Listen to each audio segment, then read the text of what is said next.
All right, welcome to the Lockdown Podcast. We have an interesting episode today because we are covering night one of the WWE Draft, which was had a lot of moving. Well, not as much moving around, but we did have some NXT call ups. We will get to that. So it seems to be that Raw and SmackDown, given this past week, have kind of been a lot of promos and backstage stuff more than wrestling. I think we had a total of 5 matches, is all in a 3 hour show on Raw, which kind of stinks. Um, but I mean, I feel like there's a lot of segments that are kind of leading into something else. As far as, let's call it, the destruction of Judgment Day. There's a lot of cracks in Judgment Day. Imperium uh, looks like they're going to excommunicate um, Giovanni Vinci. It looks like, I don't know, maybe he just got his ass whooped and they're just gonna kind of get your shit together, or is he gonna get kicked out? Will it be a possible maybe a release or something in the near future? They said they were done with releases in 2024, but I don't believe it for a second. Um, So we'll just kind of run through here. So Raw, Jey Uso, I tell you, man, if he doesn't win that title, I, I think I don't know. I'm good with Damian being champ, but like I also want to see Jey, right? Because he's been main eventing Jey Uso for a couple years now, and they've really done nothing with that in regards to single gold, whether it be intercontinental even or a U.S. title. Um, but they're just kind of missing it. I feel like you can only. I mean, he's hype. Jey Uso is hype. That whole crowd is involved and invested. But when are they going to pull the trigger on putting a title on him? So basically, Jey kicks off the show talking about his match with Damian. Um, and Damian comes out, and it seems a very like non-Judgment Day Damian Priest. In the exchange they had, and then obviously Jey kind of turned on him a little bit and kind of laid into him. And for whatever reason, JD McDonough, in all of his stupidness, decides to try to get involved and ends up, you know, basically making things worse. And then Damian basically ends up eating a super kick from Jay. Um, so you know, I feel like the cracks are forming in Judgment Day, but I could be wrong.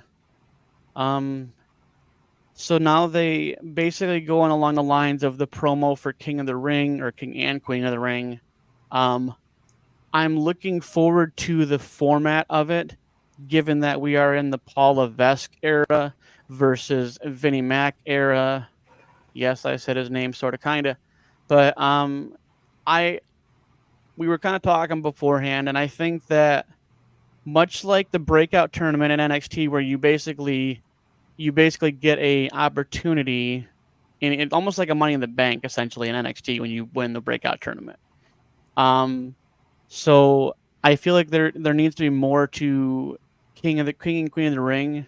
Um, I don't know if you guys want to touch on that. Like, what do we think the format will be? What do you think the actual like gain from winning King and Queen of the Ring? Like, what do you guys think? So, as I mentioned before, King of the Ring should have real storyline consequences and storyline pushes. And I take it a lot from what Corey Graves has said in his podcast a couple of years ago that there should be some genuine outcome. And I really like his take on it. And his take was King of the Ring, title shots. There's something with your story. If you're good enough to be given that title of king or queen of the ring, then you're good enough to get some type of story. So I would not I would not be against anything along the lines of King and the Queen of the Rings get title shots at the next tie-in pay-per-view or premium live event, Well, and let that take their career and take their story and their character into different directions. You can really build off of King of the Ring tournaments. You can actually start new stories, have new conflicts, and really kind of give second tier uh, superstars the opportunity to grow their character with people. Just from the tournament alone, they could start these mini feuds or conflicts or groups or journeys that lead them somewhere instead of just being background characters. yeah. Yeah, and I think having a little more depth to, winning it, because it's like, back in the day, honestly, it was a very good, like, career, like, push, for you when you won, versus now that it just seems to be more of a gimmick, and it kind of takes away from the prestige that it used to be. I mean, because if you think of all the way back to like, you know, when Booker T won it, the whole King Booker Oh and all that God. stuff, and Queen Charmel and all that crap, like there was just so much more of a story to winning it than just winning it and then having them walk out with, the little red and white robe and the freaking scepter and all that crap like that. Like, and so I definitely feel like, you know, it needs to mean more. Um, I totally agree. I just kind of miss the old layout, the way they used to have it. They'll have a couple matches on Raw or SmackDown, and they lead into the finals at the pay per view. yeah, because they're finalizing it at Clash of the Castle, um, I believe. I think So I think weekly tournaments may give people something else to be enticed with. It could just be, like, any type of sports season when they're trying to get to their championship game, where it's like every week, you're following your characters. There are brackets, there are points, or whatever they have. They could really make something of this King of the Ring tournament, and they can really just it could really be something.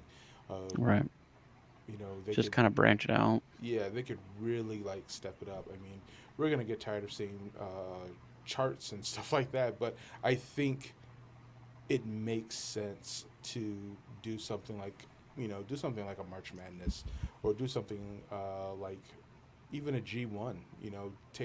Take elements from G1 and March Madness or whatever have you, and create a very unique WWE experience Right, that is missing, especially for the king and queen right. I of the mean, ring. kind of it's kind of gotten stagnant over the years, and I think it's something as great as King of the Ring. I feel like you can't let something like that go stagnant because it meant so much more back, in the '90s and early 2000s than it does now. Maybe we can hear the train now. Oh, my bad. He Vince lives McMahon by. is moving his stuff. I'll say his whole name. I don't care. He sold all of his stock. I have nothing to do with the company anymore. He's moving his stuff. He's getting the fuck out of the country. Yes. Yeah, Biden. well, I mean, he already lost to Trump once, so I mean, Pretty much. the hair versus hair match. Yeah. Oh God, it was great to be So, at that WrestleMania so, for that. oh my gosh, Vinnie Mac with no hair. Like, and I feel like that only could go one way because if Trump would have lost his luscious orange power hair, like I feel like he would have looked like a Vinnie Potato. Mac. Yeah, There's no way that he'd look that was like gonna Caillou. happen. Um, Oh God. but anyways, so okay, so now you have DIY versus Awesome Truth for the World Tag Team Champions. I'm surprised that they didn't really push this to be at like Backlash or something. Although I'm not gonna turn down a title match on Raw or SmackDown. Um, and so now we really don't like. where there's so much open-endedness to Backlash as it stands right now. Because Backlash, you essentially have AJ versus Cody, Jay versus Damian. You have the Kabuki Warriors versus Bianca Belair and Jade Cargill, Solo and Tamatonga versus Kevin Owens and Randy Orton. You have nothing for Logan. Raw is up in the air. The IC is up in the air. But I'm not gonna turn down, a good title match on Raw or SmackDown. But good match. DIY once again came super close. Obviously, Awesome Truth retains. Um, Not really too surprised. I feel like they're gonna let some of these championships cook a little bit. I think we're gonna see a lot more title changes. You know, I would say maybe title reigns going maybe like 3 months or something maybe, and maybe a 3 month reign, then a 6 month reign, and then maybe a 2 month reign, or I feel like we're gonna get kind of a mix up as far as the title, um, how long they're gonna have them. Um, so then after that match, you basically go down and you kind of again the cracks in Judgment Day, and Damian Priest basically just kind of pissed at McDonough. Dominic seems to be kind of doing whatever he wants in regards to Judgment Day business. When he brings in, Santos or whatever, because, Dominic was hurt, which I think is a load of crap. I feel like he's just little He's mommy's faking. injury, He's but faking it. it's because mommy probably held his arms behind his back when she was pegging him. But Whoa, all right. yeah, Is that, YouTube ready that, for that this? that's I don't know. I don't know when he actually really got hurt. That's the kicker, but could have been at a live show or something. Who knows? But anywho, um, and then you have so Imperium comes out, and Gunther talks about his title run, and how he elevated the title, which justifiably so. I mean, now he is the longest reigning Intercontinental of all time.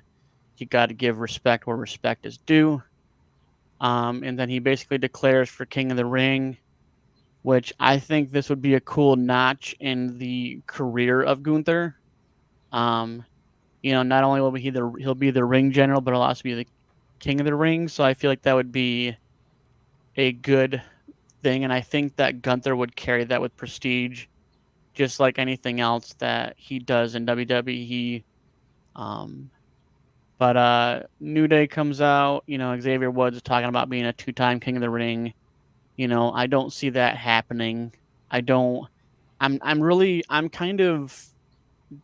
worn out, and I'm just kind of over the New Day gimmick in its entirety. Um, There's still some life there. I think once we get a clear definition of what's happening with Big E, we can bring in a new member. We give it some life. Right now, like with every character, there is lulls. Yeah, so the New Day still they're still selling merch. They're still making positive impacts with the company. They're all three are still well liked and loved in the company. So I do want to see them. It's just a very crowded mid tier or mid card community right now. I can't think of a better word, but the New Day being there without Big E, that's probably where they would be. So I'm not tired of the New Day, but I definitely want to see something interesting. Something I want to see them start either incorporating some Big E stuff, maybe a journey of how they replace Big E or bring someone in. And I think we're just gonna have to wait a little bit. Just like with every great group, there's ups and downs. We're at a down period, and unfortunately, it's because Big E was injured. You know, be, yeah, yeah, which and maybe it's just kind of the gimmick, and the pizzazz they have is maybe gotten a little stale, because obviously they can still wrestle, they can still do the dang thing, and the crowd loves them. I think, if we want to go down the fantasy booking, what about New Day as heels? They tried that Like, when they you first know what I'm came saying? Like, out. because that would Yeah. be such a turn. I don't think that they would go heels because they first were pitched as heels and they tried that and it just didn't work, and when they It moved pretty away much from it it, pretty much failed. yeah, they moved away from that. Yeah, it they found their bread and butter and they're just working with it. I don't think that they're just happy to be there. They would like to have some things going, but without Big E, the dynamic isn't the same because that's what we're Right. used to. So it's not that we need to push Big E to come back or we need closure from Big E, but we need a third. It's Right. like how good were the Three Stooges if Curly was never around? The Three Stooges were just like, ugh, I don't want to watch this. So yeah, I just totally just dated myself. But Oh no, I that's grew up that's watching them. that's that is where I'm at with the New Day. I think instead of a heel turn, let's get a journey to add to the group. So instead of the New Day being, 3 members, it's now 4 members. Who's our new fourth? You Like, know, could they pick up? Trying to figure out what show they're on. I don't, they're on SmackDown. What if they hypothetically, since um Cedric Alexander and the Adonis really haven't done much, um, maybe, I mean, because I feel like that would revamp Cedric Alexander. He's a very talented wrestler. He's just unutilized. And so maybe if we're gonna go with a 4 pack, I mean, maybe they join New Day, And and I just thought about a good heel gimmick would be, instead of booty O's, it'd be booty nose. And you know, but no, I I like feel that. like yeah, I think you definitely need at least a 3 or 4 pack.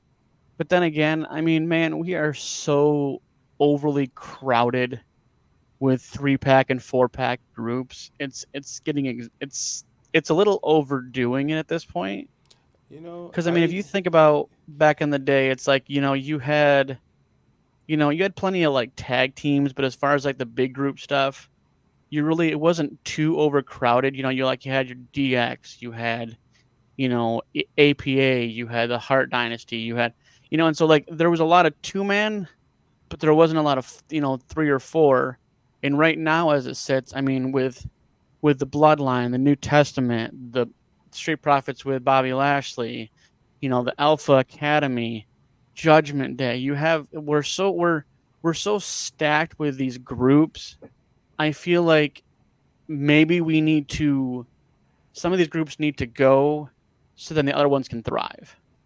and Um, I think that's probably what has happened with the New Day because they could have pulled the trigger and like paired up another person with New Day. As soon as Big E got hurt, they easily could have did that. They had some stand-ins previously with Drew McIntyre, Kevin Owens, etc. So they could have already done that. But I mean, do you I think they missed their time frame?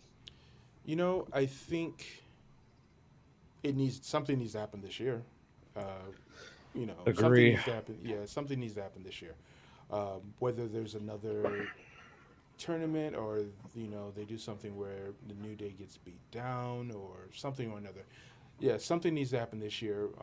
I don't want Big E to retire, but I also do not want to ever see him in a position in life where he can't move on his own. He loses his mobility because he Yeah. got back in the ring to entertain us.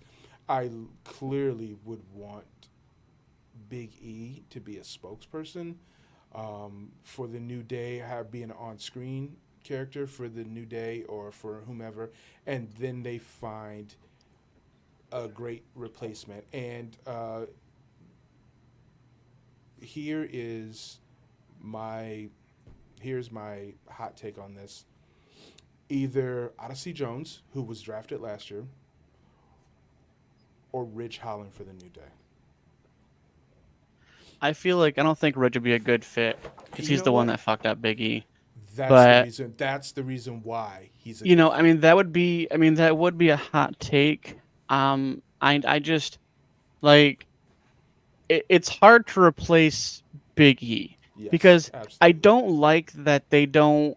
He doesn't have the intro anymore. Now it just kicks on the music, and oh, it's the New Day. Like there's no like that Big E intro, that Big E energy. Like there's very few guys that can just talk and just be awesome at it.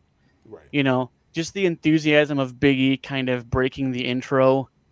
It I that was that's what made New Day because it was all the hype, it was all the Right. energy, and now when you don't have that, now you just have essentially two goofballs, right? I mean they're kind of goofy in and of its entirety. Yeah.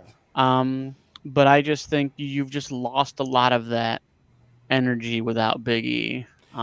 You have, but there are so many other characters that could be a good fit for the New Day, in addition to bringing Big E back as an on-screen character. Right. Obviously, Even just being like you know, uh, like a manager until he's ready to go, because I feel like I want more Big E on TV. Like when he absolutely. was like on the panel and everything and talking, it's just like he just has a draw, he has an energy about him that you want more, right? Right. And so, I feel like, let him be a manager, let him be on TV, let him give that, oh, don't you dare be sour, like Clap clap your for you, hands. and I so like I yeah. feel like that would amp up the New Day. I feel like because yeah, like it's sometimes you get groups and it's like when you lose one, it just doesn't seem right. Yeah. Um, Yep. but I 100% agree, but I think we've got to do something with the New Day um, this year where we reintroduce them, repackage them with Big E or with another member, a fourth right, member, um, because no matter what the decision is behind the scenes, Big E is always with the New Day, and you can't talk New Day without him. So it's could it's always going to be a trio, plus whomever else they add, and what they'll about be It's our to with say, truth? it's to say, I it's our not the tr- same. yeah. Yeah, What our about our truth, truth? our truth. I sat here and I bit my tongue about saying our truth. Yeah, I could see our truth being there for one night, and everybody just being like, "This is gonna be insanity," because who Right, knows, who knows what he's gonna do. But awesome truth joins the New Day. oh gosh, I'd rather have Ridge Holland than the Miz join the. Yeah. So now we have this Drew McIntyre pity party. Um, and Sheamus comes out and basically just kind of calls him a coward. Drew fires back with some puns about Him being Sheamus fat.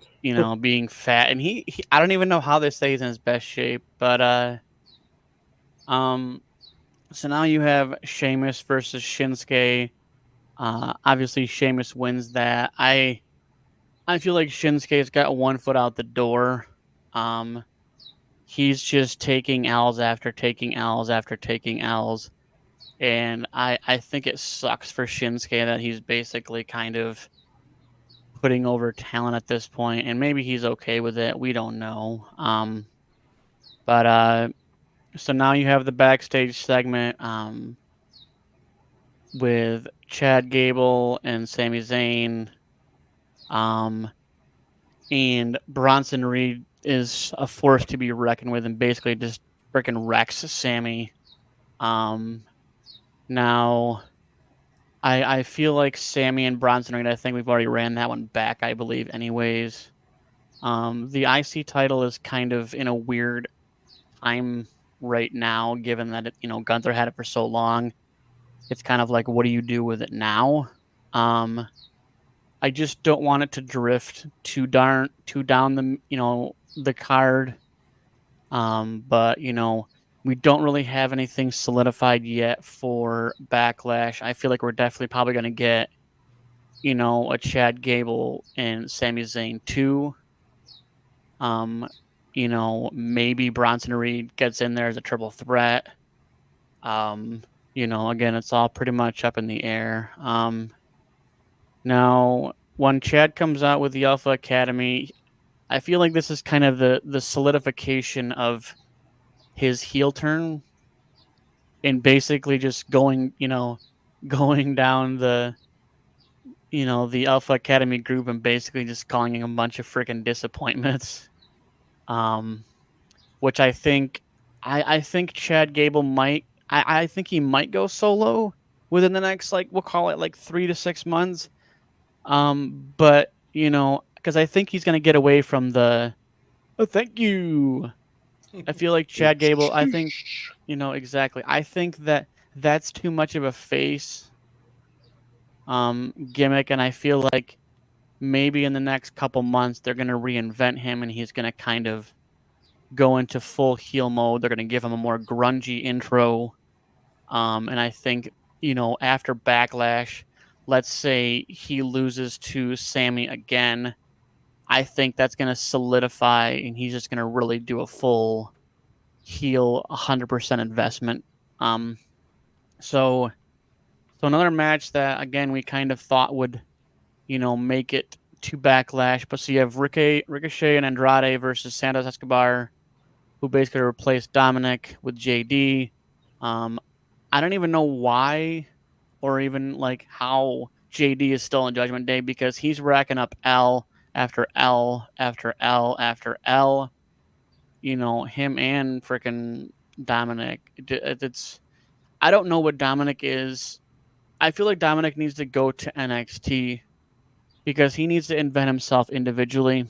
Because without Rhea Ripley, I mean, what is his shtick? I In I would think his shtick is him just being Rey Mysterio's kid and really just trying to figure it out.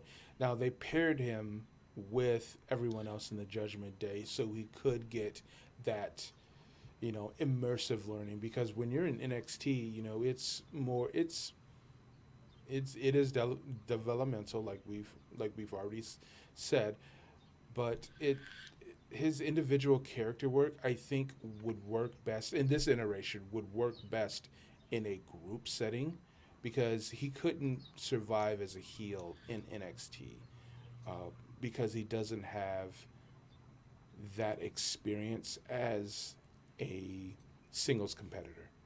Right. Nope. I think he would. I think he would be worse off in NXT, but that doesn't mean NXT in general wouldn't be good for him, and that's why he went down to NXT and got the, what was it, the North American? Yeah, he got the Yeah. North Yeah, it was the American. North.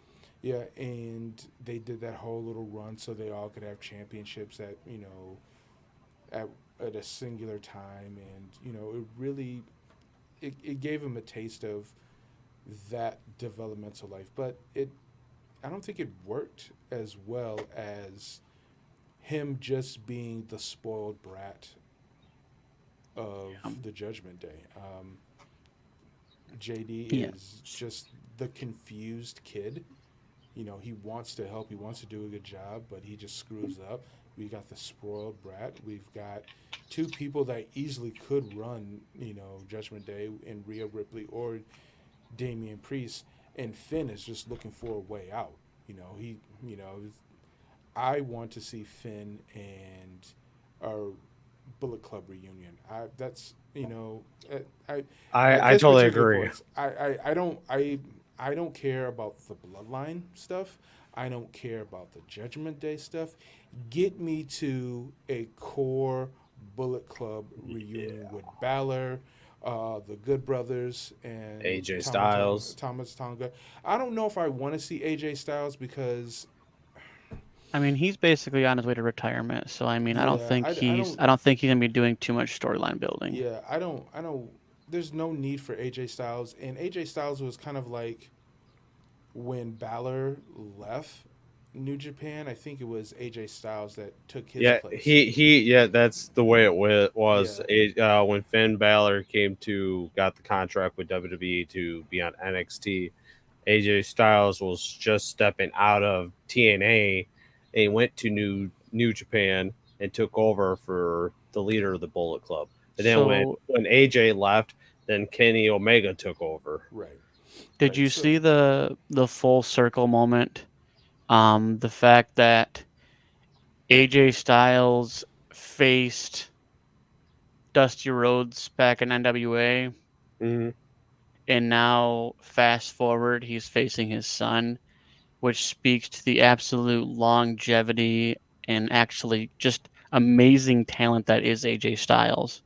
yeah, Um, I mean, you know, just yeah, which that's honestly crazy, really, if you think about it. Like, like you face his dad, then you face his kid, like, and he's still going. And honestly, like, AJ is basically just done, just because of the sense that you know what, he's done everything. He has yeah. nothing left to prove in his career, Nope. and Nope.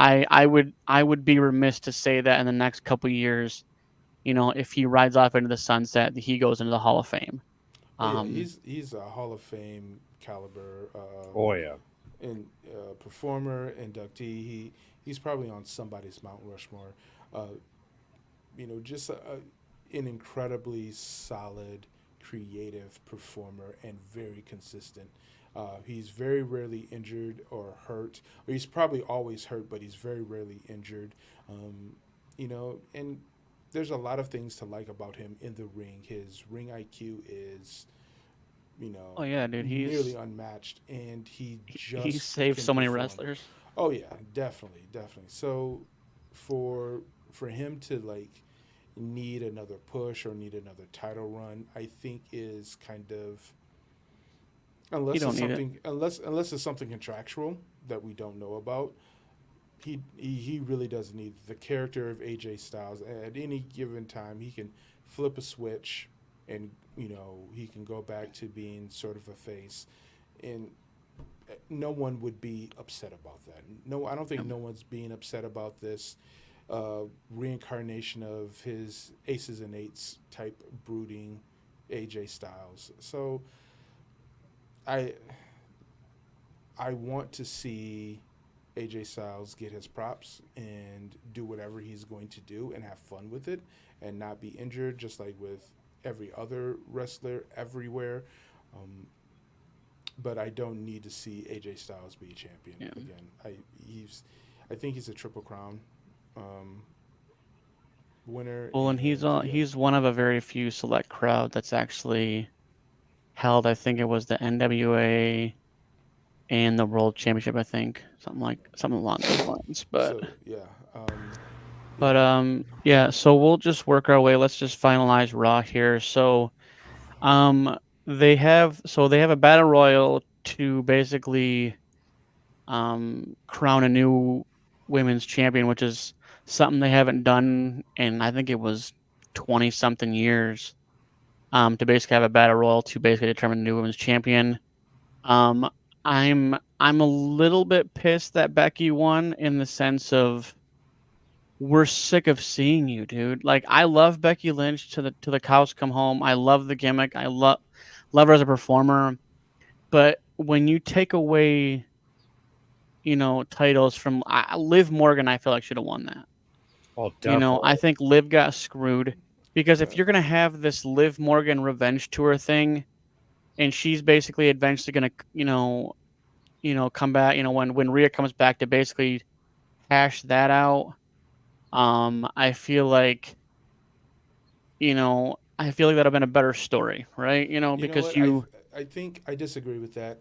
Um, only for they want to milk out this revenge tour and have closure when Rhea comes out.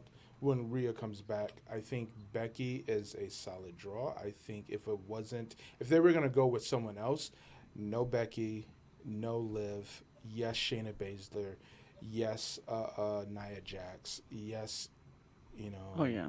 I mean, you you know, yeah. you can't talk Anyone about how else? Yeah, dominant they are and how, like Nia's dominant and Shayna Baszler's dominant.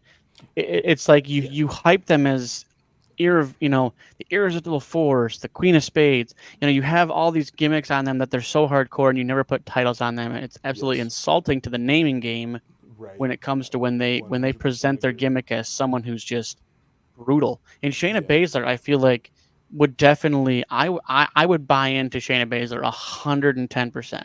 yes, She needs to absolutely. get her come ups, Yep, and I feel like we've been doing this Bianca, Becky, Charlotte, Rhea, right. you know, Yeah, thing for so and if long. Charlotte wasn't hurt, it wouldn't have been Becky. It would have been Charlotte, Oh plain and yeah, simple. definitely. Yeah. So you pick your poison. It's like, Right. all right, is it going to be Becky or is it going to be Charlotte? I mean, so Yeah, I it's really, yeah, I do think there was a missed opportunity, even if it was transitional. A few matches here and there. You know,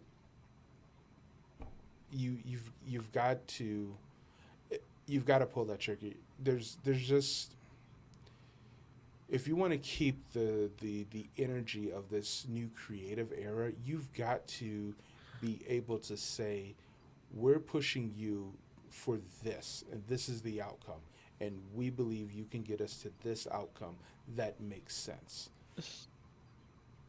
Congratulations, you're a champ. Go get it. You know what I'm saying? so Yeah. do you think that then maybe so yeah, Rhea obviously wants to come back and win her title, but so then much like the whole Roman and Rock thing, right? It's a rivalry that you don't need a title for.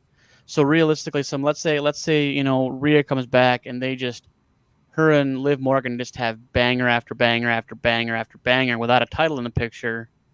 I think that would give the no more allure of the championship, but just like the absolute hatred they have for each other. And I think that makes sense. You if you don't have a title involved, then you just let them go. You let them go back and forth, wins and losses, and without having anything truly matter. So we'll move to SmackDown. So SmackDown was night one of the draft. So not a ton of matches. So you have um, basically kind of before they really get everything rolling. Basically, Paul's like, "Hey, Roman's not, he's not going to return for a while. He's not on the, he's not on like the roster for draft." And so I think how Paul put it was more or less like, "Hey, he's not going to be around, so he's going to let those number one those first rounders basically shine." And I feel like that was almost kind of a little bit of a break in kayfabe and just kind of being real, like Paul being Paul. Um, Pretty much. and so then obviously, so they kick off the show with the Cody and AJ's contract signing, which surprise for once there was no fighting at this particular contract signing for once. Um, but so Triple H and Cody basically kick off the draft. So you're basically Bianca goes number one overall, um, followed by Jey Uso to Raw. Carmelo Hayes from NXT getting his comeupping to the main roster finally um, as the number two draft pick. Seth Rollins, go figure, at Raw number two pick, which I don't know. I don't know when he's coming back. And so I thought they could have not even touched him as a draft pick and just left him there and let him get his injuries and his everything all taken care of and maybe had a different surprise draft, because it's like when you draft some of the guys and you're basically keeping them on the brand. I'm all for still drafting them because you want to keep them on your show and everything, because they basically talked up and down about how during the draft they basically you're protecting your current roster and you're trying to project your new roster. And so, yeah, obviously drafting your own when you already have them anyways, you're just solidifying. I don't think Seth will be back till SummerSlam. I would say. I think he's gonna take his couple months, get all of his injury stuff taken care of, and he's gonna recoup, man. The dude's been going hard for so long at a high level. He's earned his break, right? Oh yeah. And I think that happens for a lot of them. Like you said with AJ Styles too, it's like, life is catching up to this guy after wrestling for 30 plus years, and I think is as much as you want them to just live forever, Yeah. it's just not a, it's not a, it's not happening, and that's the thing is that like, you know, we all have our favorite wrestlers from, growing up till current, we love them, but like, they are still human beings and they are like, they're taking their bumps, man. People don't understand that, like, you can say whatever you want about wrestling and everything else, but I'm like, guess what, dude? They literally will spend months training on just how to take a bump. So like, if you think about doing that as a profession and the fact that like they've wrestled 1,000 plus matches and taken those bumps, dude, like the human body is resilient, but not for life, man. Plus, people have to understand those mats they're wrestling on. They got freaking wood under them. Yeah, it's wood with a small amount of cushion. Oh yeah. I think there's more cushion on the outside than it is in the ring. Well, it's actually reversed because they actually say like the hardest part of the ring is actually the outside. Yeah, towards the corners. Yeah. Yeah. No one wants that problem. But so basically after those drafts, Carmelo basically comes out, challenges Cody to a match. You know, I thought it was very ballsy. I felt like it was very on point with character of Carmelo Hayes to basically like, hey, you said to come at the king and don't miss. Well, when I shoot, I don't miss. And I feel like continuing to run that gimmick of Carmelo Hayes, kind of the, heel Carmelo Hayes as it was if you've watched him in NXT. Um, it was a great draft pick. I look forward to Carmelo Hayes on SmackDown. I would say he's got championship written on him in some capacity. Probably a secondary title, which, if frickin' what's his nut Logan Paul ever decides to frickin' return to work, put that thing on frickin' Carmelo, honestly.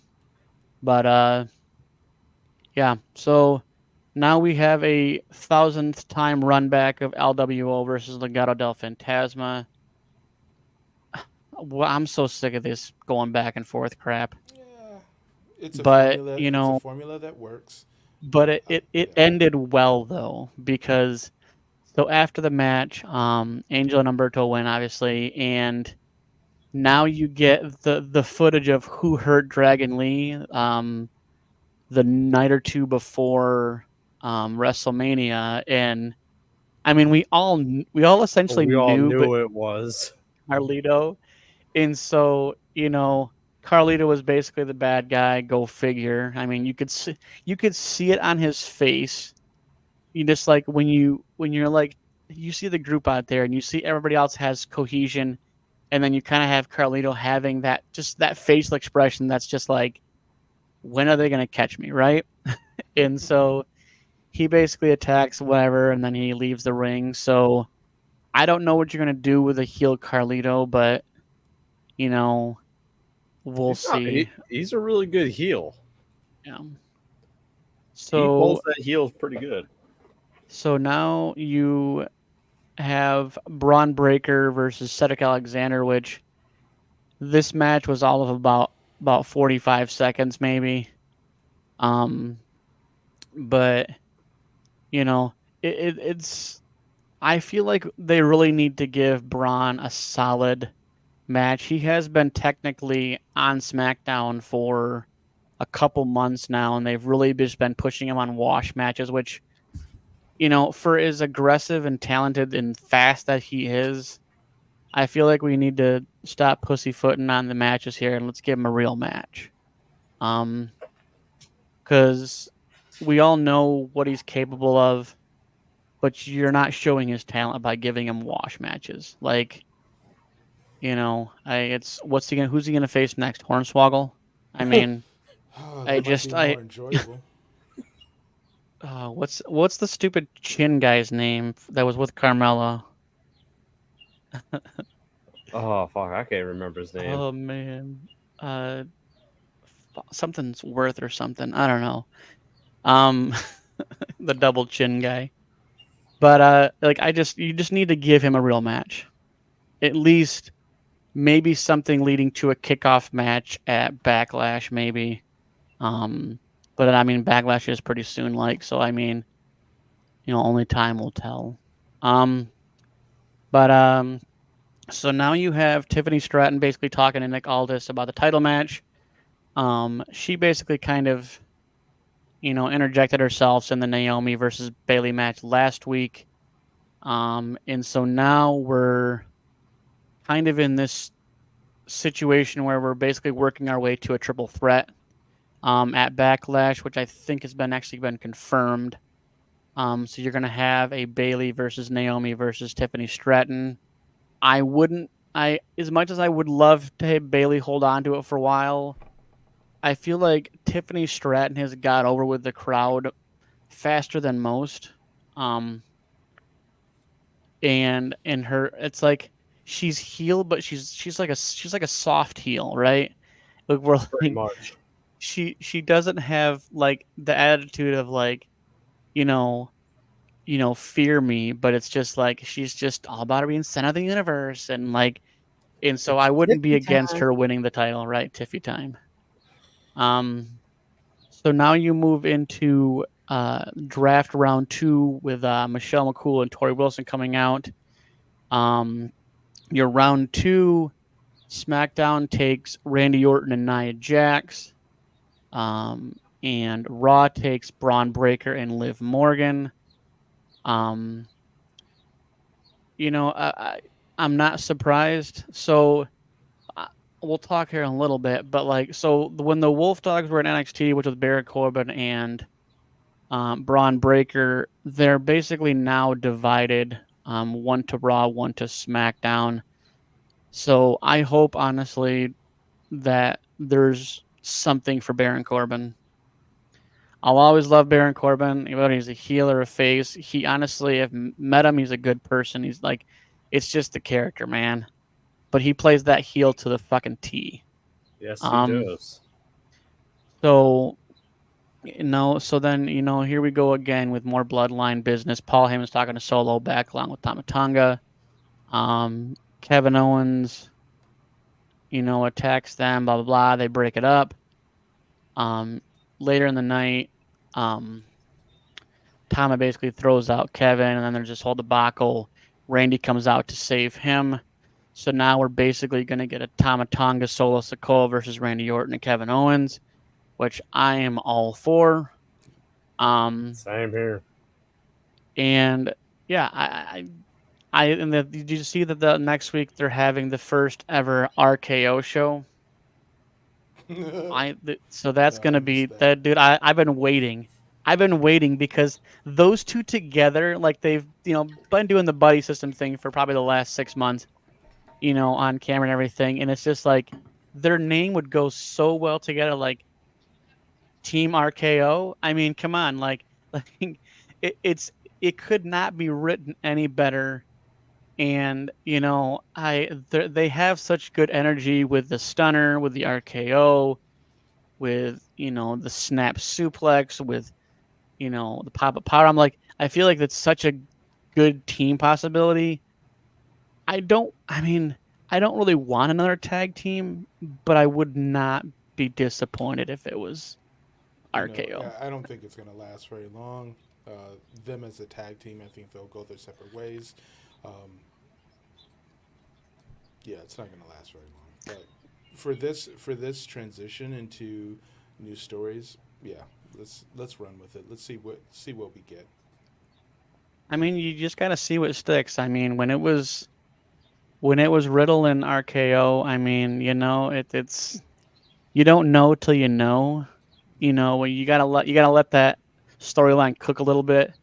And maybe for all intents purposes we get Kevin Owens and Randy Orton at SummerSlam or something. I wouldn't be against that, man. The Stunner versus the RKO, man. Oh, but yeah. So basically, Kayla talks to Bianca Belair about the whole being the first pick. Kabuki Warriors come out and jabber in their native language that no one else understands a word they're freaking saying. Um, and then Jade Cargill comes out, and this is when basically that's going on, and all of a sudden Kevin Owens basically gets booted out, whatever, and then here we go leading up, for the match for Tama Tonga and Solo versus Randy and Kevin. Round 3 of the draft, you had, the Dudley Boys. And so you have SmackDown, third round, LA Knight, and the Bloodline, which it's Bloodline, but it's not the Bloodline. So now it's Paul Heyman, Solo Sikoa, and Tama Tonga. There's no mention of Roman. There's no mention of that's it right now. So that's kind of interesting how that's kind of been written because, like, if you say Bloodline, you think Roman. So, we're gonna in the next couple months, we're definitely gonna kind of see because Roman basically said that if he wasn't the champion, he's basically gone. So this could be a slow ride off TV. Honestly, I don't think Probably.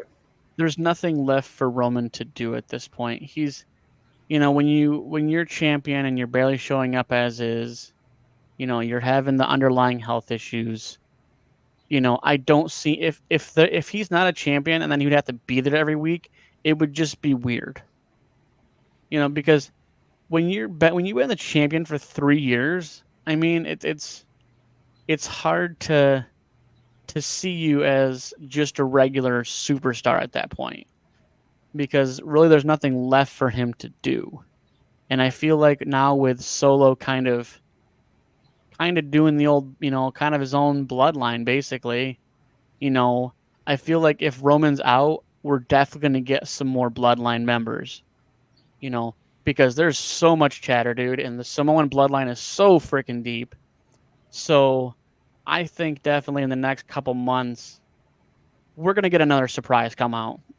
Definitely. I mean, honestly, maybe as soon as Backlash. I mean, if Tama Tonga and Solo are going out there getting their ass kicked, and all of a sudden another freaking Samoan comes out, I think that'd be a great intro to another member. I mean, that'd be, if I was writing, that'd be a great, or even after if they win, or if Randy and Kevin Owens win, and then all of a sudden someone else comes out or something, maybe something along that lines. But I feel like that could very well happen because they've continued to kind of cushion over the fact that, the Samoan bloodline is deep. We don't know who or what's coming as far as the bloodline and kind of bloodline 2.0, honestly. You really can't say the bloodline without mentioning Roman. As much as he didn't show and whatever else, but like he made it work. I mean, and it, now that he's gone, it's kind of like, whatever, because he barely showed up anyways. But it's like, at least before, we at least knew he'd eventually show up at some point, right? And he just had that bravado. Like, there's very few people in the industry of sports entertainment that just their presence is just so like, it's just goes from a level 5 to like a level 12, and it didn't take much, but so basically, okay, so now we're down. So now we have a Naomi versus Tiffany Stratton to basically say who's gonna basically be number one contender. Go figure, Nia Jax intervenes. So now we have a no contest. So, I mean, it's listed as a triple threat possibility, but I think maybe a fatal 4-way wouldn't be out of the question, given Nia Jax's move to SmackDown. Yeah. So Now you have a backstage segment with Street Profits and B-Fab talking about their title match next Friday against Austin Theory and Grayson Waller, also known as A-Town Down Under. Um, and the Austin and Grayson are talking all kinds of crap, and then Bobby comes up behind him and basically like boo, and they scattered like freaking cockroaches in sunlight. So, um, but they're a lot of segments versus matches, but I'm okay with a little storyline build. But now there's a backstage segment with Karrion Kross in the Final Testament, basically beating the living holy hell out of New Catch Republic, which is basically just setting up a match next week. I don't know exactly who from Final Testament will be against New Catch Republic, but I think AOP. Um, but so now we're moving into draft round 4. Um, SmackDown takes AJ Styles and Andrade, and Raw takes Alpha Academy and an NXT call up, Kiana James. Really surprised about Kiana James getting called up. I feel like there's probably more deserving people on the NXT roster to get called up. I was definitely thinking Roxanne Perez, but with her holding the title right now, who knows um, how that's going to kind of roll out. But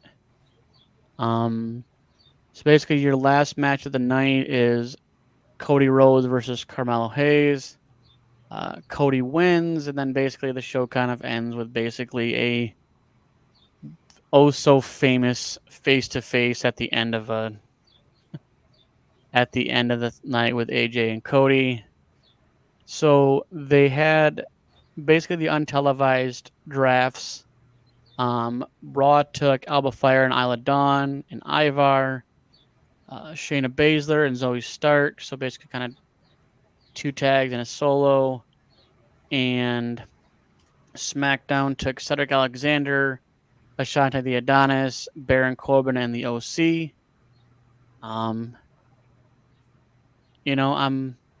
I'm curious how. So you have the OC and everything, but the OC is listed without AJ Styles now.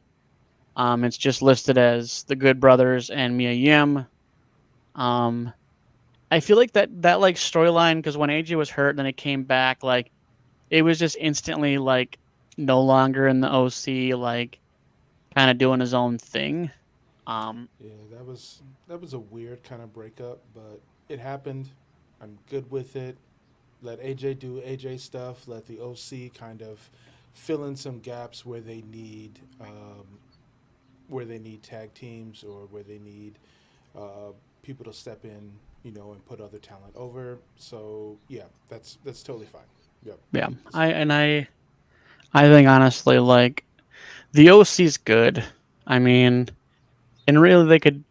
I mean, they're gonna brand him as the OC, but essentially it's kind of like the Good Brothers with Mia Yim. But I think you can't sleep on the Good Brothers, man. Like Solid. it's the tag division is so deep in just between Raw and SmackDown. It's crazy if you really kind of think about the actual depth. There's probably at least 7 or 8 on each show. Which, I mean, we should see more tag team wrestling then. If it's Well, so, We now that they've definitely do. They need yeah, more tag team. I know. well now that Yeah, they've split the titles up, now we can actually have that happen, which yeah, is like I True. said, with these little 3 to 6 month title reigns tops. yep, We're definitely. gonna see a lot more titles moving around.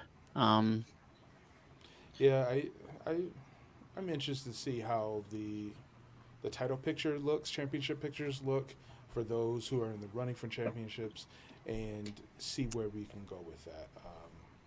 Yeah, yeah, I mean, and then definitely, I mean, so the Backlash card as it sits, obviously we'll find out more this week leading into Backlash on Saturday, I believe. Um, so you have AJ Styles and Cody Rhodes. You have Jey Uso versus Damian Priest, Kabuki Warriors, Asuka and what's her name? That's how much I care. Kabuki Warriors have pretty much gone off the radar. But versus Bianca Belair and Jade Cargill, pretty much I would honestly say shoe in that Bianca and Jade win. Um, Definitely.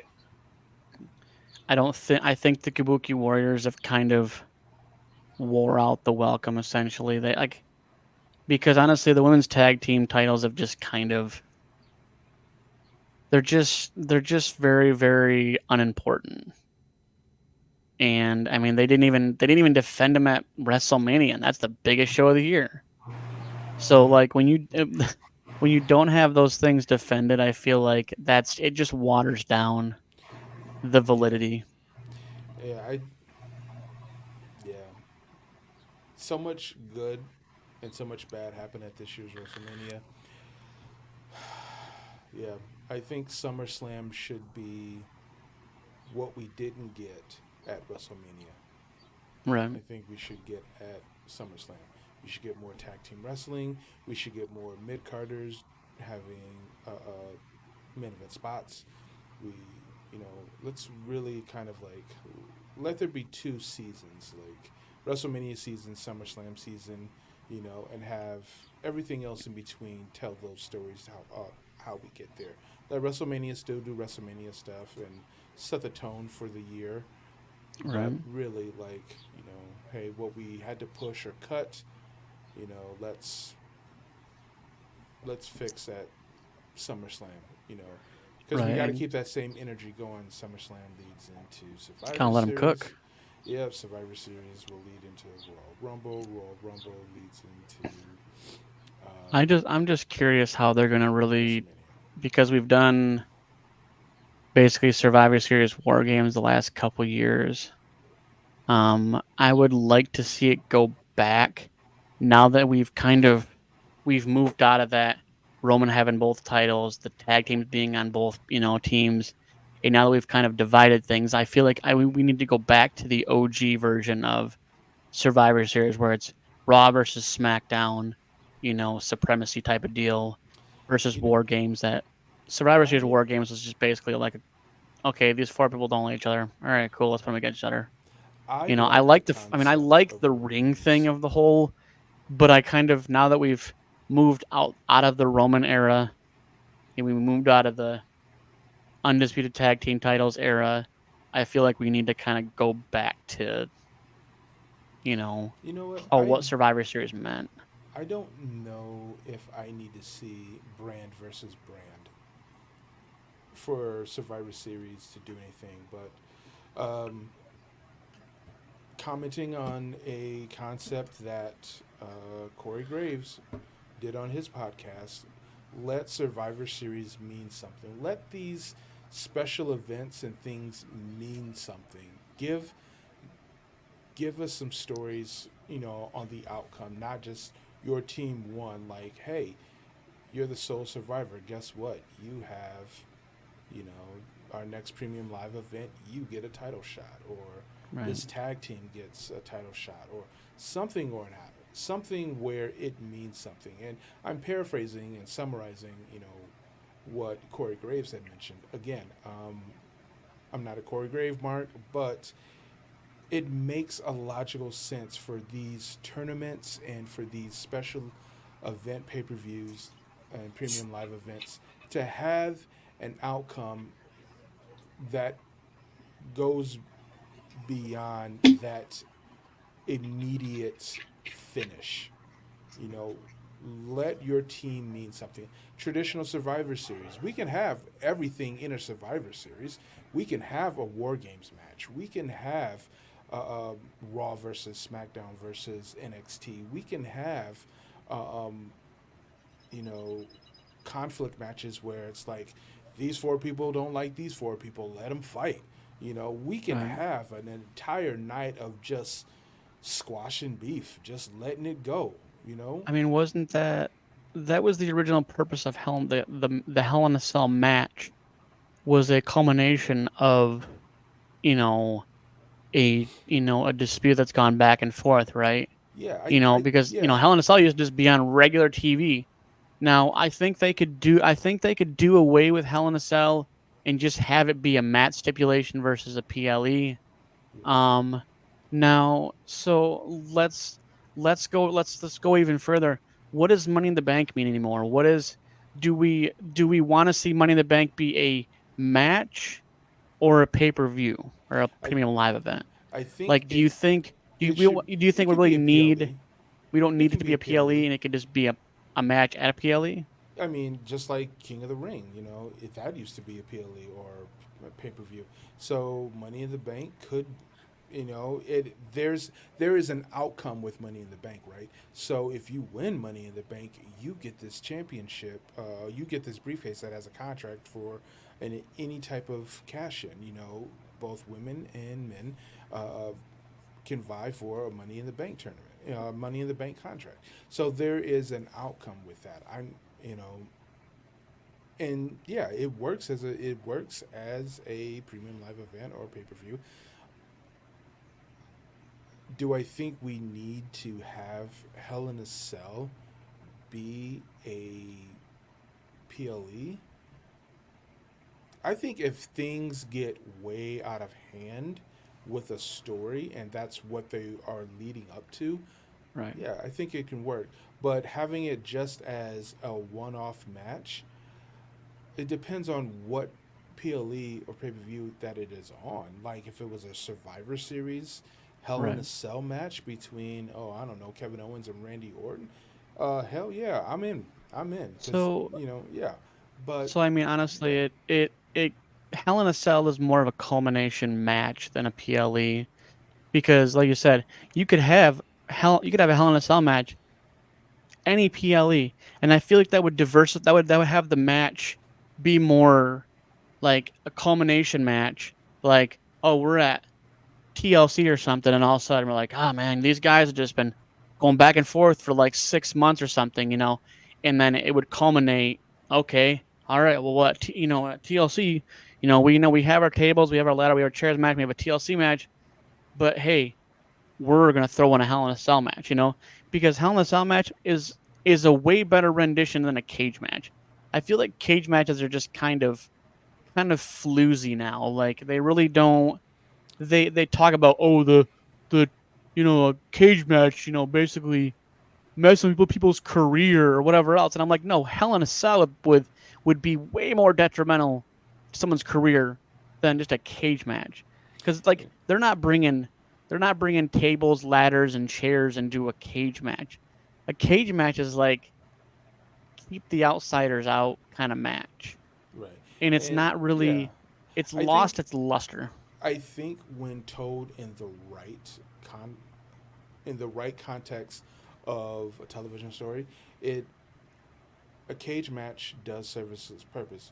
If they're setting up a cage match, we know that there's going to be some type of outside interference. We know that there's going to be some type of in the ring problem. So it has its place when told in a way. It makes sense. I think Hell in a Right. Cell, like you just mentioned, should be like, all right, that's it. This is damn near unsanctioned. Anything more than this would have to be unsanctioned. Then we might as well just, you know, there's no really big payoff. Who's got the bragging rights, the talking rights? You know what I'm saying? Right. From a Hell in a Cell match, I think Hell in a Cell, like you said, should be like, all right, this is kind of it. We already had our grudge matches, our rubber matches. We've done everything that we can, but there's still a lot of energy in this story. How do we transition these characters into new journeys, or do we? Right. Or because Well, I mean, it was yeah, basically that's how like Randy Orton and Edge basically finalized their stuff. You know, that's how like this, Seth Rollins and Cody saga, right? That's how that ended, even though essentially Cody trumped him 3 times, even with a torn freaking whatever, man. That thing was nasty looking. But Yes, it yeah, was.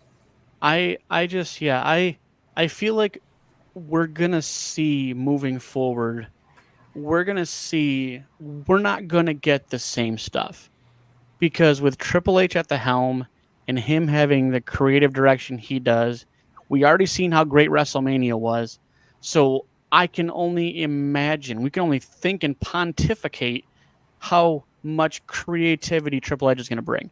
So all these things we're hypothesizing and thinking about, like this shit could be legitimately a possibility in the Paul Triple H Levesque era, and I'm looking forward to it because you see in WrestleMania, so you see how smart that guy is. Now, what are we gonna get next? I feel like we're not. I think PLEs moving forward are not gonna be as status quo as the Vinnie Mac era. They're not gonna be as cut and dry, and I'm ecstatic because if WrestleMania was a measuring stick, that thing he hit that out of the park. So, Yeah, um, there's a lot of good things. There are some bad things. I want to see how he deals with problems and what his solutions are, what his contingency plans are for injuries, for acts of God. Just if anything can go wrong on a live event, it right. goes wrong, and he's at the helm. How does he deal with that? How does he keep people entertained? How does he make it canon? Uh, how does he make the show continue on and still have um, the same energy? Like Good, when shit hits the fan. yeah, like really major. Um, I want to see how he deals with those problems, and I would like to also see what people say about those problems. Whether it's people that casually talk about it, casually walk to the show, or people that make their livelihood for talking about professional wrestling, Right. and everyone in between. I want to see what they think of his leadership when it all goes wrong, because eventually there'll be times that he's got to keep it a certain pace, um, Yeah. because he can't give you everything, because if he gives you everything there's nothing more to give, um, and you won't watch it if you get everything at once. Sorry, I'm watching Tim adjust his camera. You know Yeah, what? I'm a little fuzzed out here. Like you're talking, I'm trying to like I'm listening. It's just I'm like watching. I'm guess I'll just be censored. Right. I think It's like when the they bo- blur him during those interviews, like no, no, no. like, You don't know who I am. right. Everything is a blur. But Pretty much. yeah, I mean, I'm looking forward to, continuing to see what Triple H brings to the table. From a creative standpoint, I mean, we could literally probably rabbit trail down to figure out what the heck's going on with the Wyatt storyline, but Oh, let's you know, let's. we'll let that one cook and kind of see how things develop with all the QR coding and stuff like You that. know, I, I, you know what? QR codes are the new Pokemon when it comes to anything WWE. You show a QR code or what appears to be a QR code, people will lose their mind. They'll stop watching the show. As good as it is to like have these side quests for the the television shows and for the characters and for overall stories of the WWE universe, it's distracting, and it can be problematic for some people because they're only watching to find out more what is in these QR codes, what's in this and what's in that, as opposed to watching, The a product. really great match. Yeah. And I, Well, as good and as it is for a storytelling business in this area, I don't want to see this become the norm for all types of right, storytelling. like storyline building and Right. yeah, and the thing is, and if they don't pull the trigger on that thing sooner rather than later, it's just gonna get annoying. It's we don't like. I'm all for the long time story building, but like when it's something of the Wyatt variety, You got to pull the trigger at some point. We can't have this continued 6 months drag out, And so, but we'll see what happens here in the next week. And I believe Backlash is Saturday. I think I so. believe. This should be Saturday. So we'll basically, we'll cook that one out and see what happens. Maybe we can record Saturday before Backlash, and then Sunday we can just cover Backlash. But we'll see. Schedules pending. Yeah. Well, so we'll finish with that, and this is the Lockdown Podcast.